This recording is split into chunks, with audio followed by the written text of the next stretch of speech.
얘기긴 하지만 한 번도 비껴나간 적이 없어요. 그러니까 이건 될 거다라고 생각해서 했는데 안 된 경우는 없었던 것 같아요.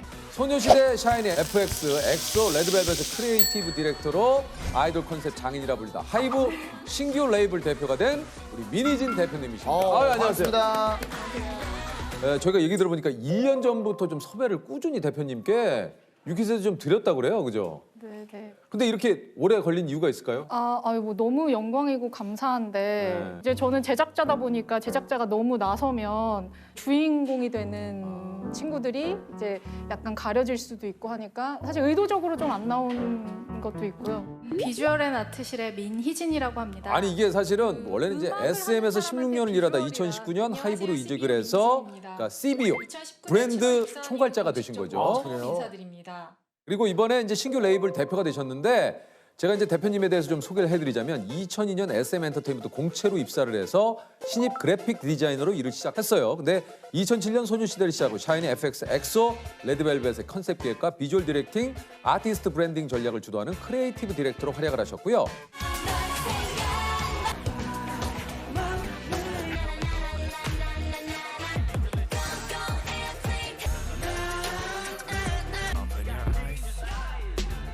(2017년) SM 등기 이사가 그러니까 평사원에서 이사가 되는 업계 신화를 기록합니다.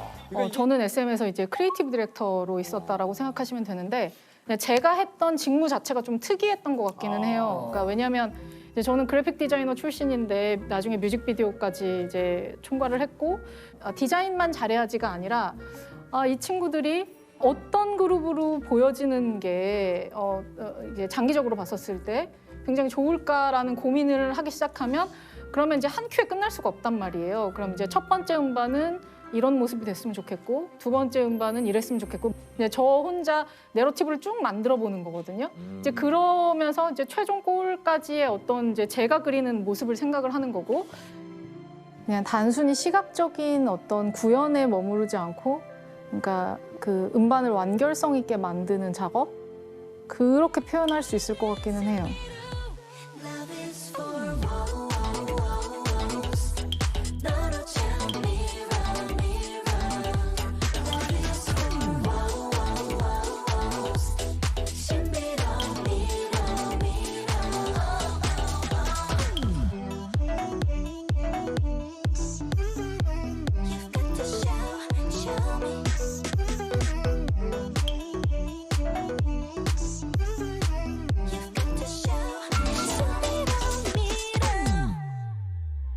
그래서 이게 이제 SM에서 주요 했던 작업들을 좀 얘기를 드리자면 이제 소녀시대 G 네.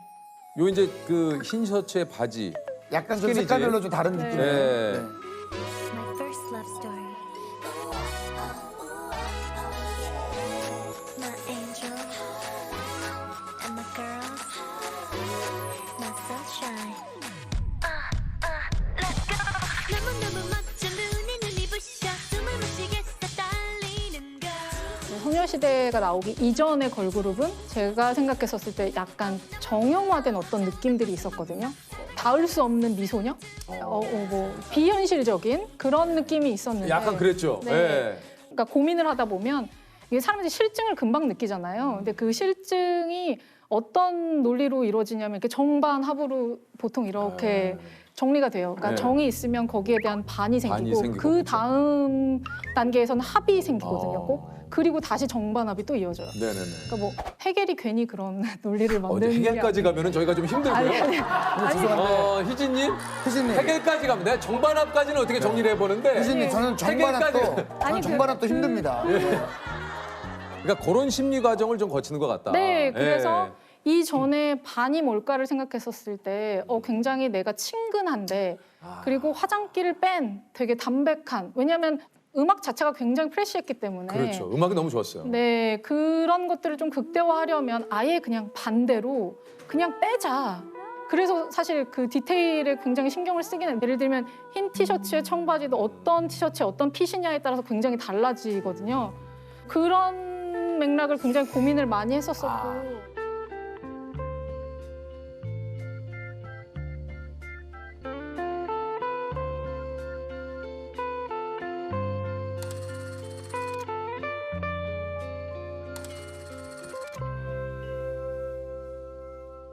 뭐 FX 같은 경우는 사실 소녀시대의 반이었었어요. 그 아이돌의 전형적인 모습을 조금 탈피해서 보여주고 싶은 게 안에 원래 계속 있었던 욕구였었던 것 같아요. 굉장히 색다른 모험을 하고 싶었어요. 그래서 같이 일하는 스태프들조차도 굉장히 다 설득하고 이해시켰었어야 했던 과정. 아직도 저 목업이 집에 있어요. 그러니까 제가 처음에 사실은 완전히 이렇게 하고 싶다라고 생각했었던 목업 만든 걸 제가 버리질 못하겠더라고요. 그게 뭐냐면 디자인이 안 된 그냥 진짜 핑크색 테이프예요. 근데 저는 VHS 세대니까 비디오 테이프 엄청 보던 세대라서 사실 비디오 테이프에 대한 약간 향수가 있거든요. 내가 상상하지 못한 어떤 스토리가 담겨 있을 것 같다는 그런 생각을 연상시키는 음반이었으면 좋겠다라는 생각 때문에 테이프를 꼭 쓰고 싶은데 근데 FX는 우리 얘기를 담기에는 핑크색이어야 돼. 굉장히 상징적으로. 그래서 핑크색 테이프 만들고 싶다.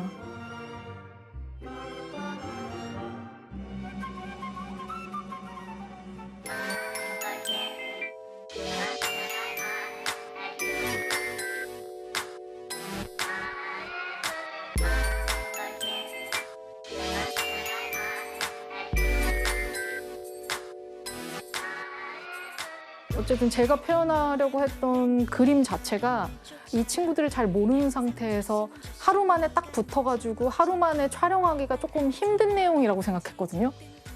그냥 내가 찍자. 내가 원하는 그림이 명확한데 그럼 내가 찍는 게 제일 편하겠다. 그래서 사실 그 친구들이랑 하루 종일을 왜냐면은 이제 FX 친구들은 또 이견이 별로 없이 합이 잘 맞을 수 있는 친구들이었기 때문에 이해를 굉장히 잘 하고 그리고 그 결과에 대한 어떤 그 소화도 굉장히 잘하는 친구들이었기 때문에 사실 좀 그럴 수 있었던 것 같아요.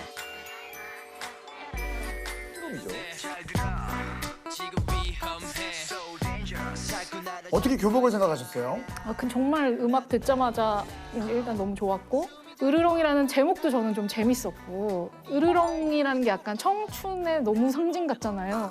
그러니까 딱 그때만 으르렁 될 수 있는. 왠지 좀 그러네요. 그러네. 이렇게 듣고 보니까. 근데 교복은 이제 일생에 있어서 어떤 한 순간에만 입을 수 있는 좀 특별한 옷이잖아요. 풋풋한 교복 입고 이게 춤추면은 너무 다 누구든 좋아할 수밖에 없지 않을까. 이게 이렇게 희님께서 말씀하신 대로 이런 생각 끝에 술을 둔다고 하잖아요. 네. 한마디로 어떤 이 술을 두었을 맞아요, 때 맞아요. 이 수가 맥힌다. 네.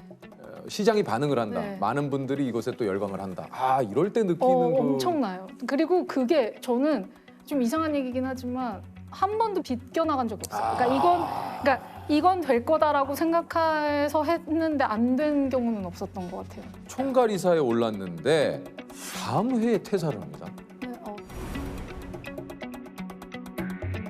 그때 이제 제가 이사가 됐었을 때 되게 피곤해 있었던 상황이었고 어떤 게 좀 많이 피곤했어요? 저는 일을 너무 많이 했어요. 그냥 막 한 달에 많이 찍으면 뮤직비디오를 막 4-5개씩 찍고 앨범이 4-5개씩 나오고 막 이럴 때였으니까 우리 팀원들끼리 그런 얘기도 했었거든요. 우스개로. 와, 서바이벌 게임에 나가면 1등 하겠다, 진짜. 왜냐면 너무 짧은 시간에 계속 이걸 하니까. 네. 그냥 저는 사실 20-30대를 다 일에 바쳤다라고 생각하거든요. 그냥 열심히 하려고 하다 보니 네, 그냥 그렇게 시간이 그렇게 흘렀네요. 사실 휴가를 제대로 가본 적도 별로 없었거든요. 그러니까. 근데 물론 저희 팀원들은 다 휴가 보내주고 했지만 제가 가는 건 못 너무 가요. 어렵더라고요. 저는 번아웃이 너무 심했고 아예 일을 그만둘까도 생각을 했었고. 그만둔다고 했을 때 그냥 순순히 회사에서 놔주지는 않았을 것 같은데요. 네. 그 선생님이랑 처음에 제가 말씀드렸을 때 막 울었어요, 서로. 어느 때는 막 그런 생각했거든요. 왜 이렇게 나는 고통스럽게 살까? 그러니까 이 자학도 심하고 자기 검열이 너무 심하고 물론 되게 기쁘게 사는 어떤 찰나가 있는데 항상 그 찰나마다 그런 생각이 드는 거예요. 이게 행복인가? 이게 행복의 끝인가? 그래서 어쨌든 그거를 이제 피하려고 회사를 그만뒀는데 근데 제 안에 아직 못다한 일이 너무 많고 하고 싶은 게 많고 난 잘할 수 있는데 이게 너무 크니까 이제 새로운 도전을 하게 된 거라서 그러고 근데 너무 며칠 안 돼서 이제 다른 곳들에서 연락이 오는 거예요. 오겠죠. 근데 초반에 연락 주셨던 곳에서. 곳이 네, 이제 하이브군요. 하이브였고 오늘 이렇게 얘기를 해보니까 그동안에 혼자 그래도 이렇게 숨겨왔던 그런 힘듦? 네. 것들이 있었던 것 같아요. 그러니까 막 얘기를 해주시는데 그냥 누구한테도 이런 얘기를 한 적이 없으시지 않아요? 아니 저희 완전 친한 친구들은 알죠. 너무 뭐 이 얘기를 줘서 안 하신 줄 알았어요. 왜 우리한테 처음 한다고 생각해? 뭔가 느낌이 뭔가 묵혀있던 이야기들을 막 편하게 그건 해소하는 맞아요. 느낌이신 것 같아서 네, 왜냐면은 나는 그동안 항상 굉장히 입 조심해야 되고 뭔가 내 언행을 조심해야 되고 그러니까 스스로 그러니까 누가 저한테 그렇게 얘기하지 않았지만 처음 하는 거죠. 어찌 보면 말씀하신 게 맞아요. 네. 그러니까 처음 하는 거고 저는 그동안 남을 위해서 살았지 이제 저 스스로를 위해서 막 살았다라고 생각을 잘 안 하거든요. 갑자기 슬퍼지. 아니 근데 그러실 수 있어요 진짜. 아, 그러실 수 있어요. 네 진짜로. 네. 진짜. 희진님 그럴 수 있습니다. 근데 뭐 회사가 저한테 이런 걸 강요했던 건 아니고. 아니죠. 네.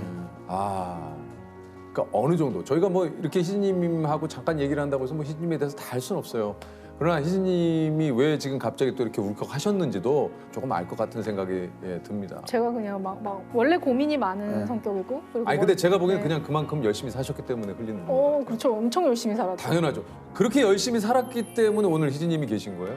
하이브 이직 이후에 첫 맡으신 일이 새로운 사업 공간 꾸미는 일이라고요? 이제 시영님이 저한테 제안 주셨던 거는 원래 빅히트라는 회사에서 브랜딩을 해주세요였는데 원래는 이제 저한테 사옥 이전까지 얘기해 주셨던 건 아니었는데 이제 저는 제가 생각했었을 때 이 브랜딩이 완성도가 생기려면 이렇게 사옥이라는 어떤 피지컬이 보여야 된다라는 생각이 있었고 그래서 하는 김에 그 이제 사옥까지 같이 하는 게 좋을 것 같아요. 사실 저도 굉장히 그게 부담스러운 일이었는데 시영님도 저한테 그런 얘기를 하셨었어요. 그러니까 희진님 이거 잘하셔도 100% 욕먹는 일이라고. 근데 이제 새로 오셨으니까 저는 희진님 욕 안 먹게 하고 싶다. 그런 되게 좋은 말씀도 주셨는데 하이브 브랜드 개발을 총괄하신 CBO 희진님을 소개해드려야겠네요. 안녕하세요, 희진님. 안녕하세요. CBO 민희진입니다. 저는 사실 이제 완성을 하고 나서 이제 우리 회사 사람들한테 나는 까방권을 얻겠다. 저한테 막 너무 감동받았다는 메일도 굉장히 많이 주셨어요. 진짜 일면식도 없는 구성원분들이 바로 막 피드백 메일도 많이 주셨는데 뭐 또 한편으로는 되게 곡해하고 오해하시는 분들도 있고 그러니까 사실 모든 분들을 만족시킬 수 있으면 네. 좋겠지만 그럴 수는 없어요. 이게 진심으로 뭔가를 해도 되게 어렵다. 그리고 이제 저도 또 황당한 사건을 또 경험했었던 게 저희 회사 에어컨 사건이라고 그거 유명한데 뭐예요? 에어컨 가동이 이제 뭐 잘 안 된다 뭐 이런 네. 문제로 뭔가 이슈가 된 적이 있었는데 사실 이제 저희는 임대 건물이기 때문에 컨펌의 권한도 없었던 일이었고 그래서 아예 제 롤이 아닌 일인데 이제 제가 어쨌든 전체적인 걸 사업을 했다라고 맡았게 하니 당연히 욕을 하실 수도 있죠. 근데 이제 억울했죠. 너무 저는 원래 억울한 걸 되게 못 참는 성격인데 너무 억울해서 이게 잘못 섹션 이제 조닝을 하게 되면 누군가만 향유하는 공간이 될 수 있거든요. 보통은 이게 상석이 되죠. 저는 그러니까 그 직위가 높은 사람한테 좋은 죄를 주고 싶은 마음이 1도 없는 거예요. 왜냐면 저희는 다 똑같이 자율좌석제를 쓰고 있기 때문에 요즘 민희진 님께서 제작진인 그 걸그룹 얘기로 굉장히 좀 뜨거워요. 네. 이 그룹 컨셉 장인으로 이제 불린 분이 이렇게 만든 또 그룹이다 보니까 굉장히 또 좀 많은 분들이 좀 궁금해하세요. 그래서 저는 사실 곡을 2년 전부터 준비를 해놨었고 그래요? 네, 저 입사하면서부터 너무 잘하는 프로듀서와 준비를 해온 게 있어요. 분명히 굉장히 새로운 반향을 불러일으키지 않을까라는 내심의 기대가 있고 그래서 최대한 빨리 내년 중에는 보여드리고 싶다가 있고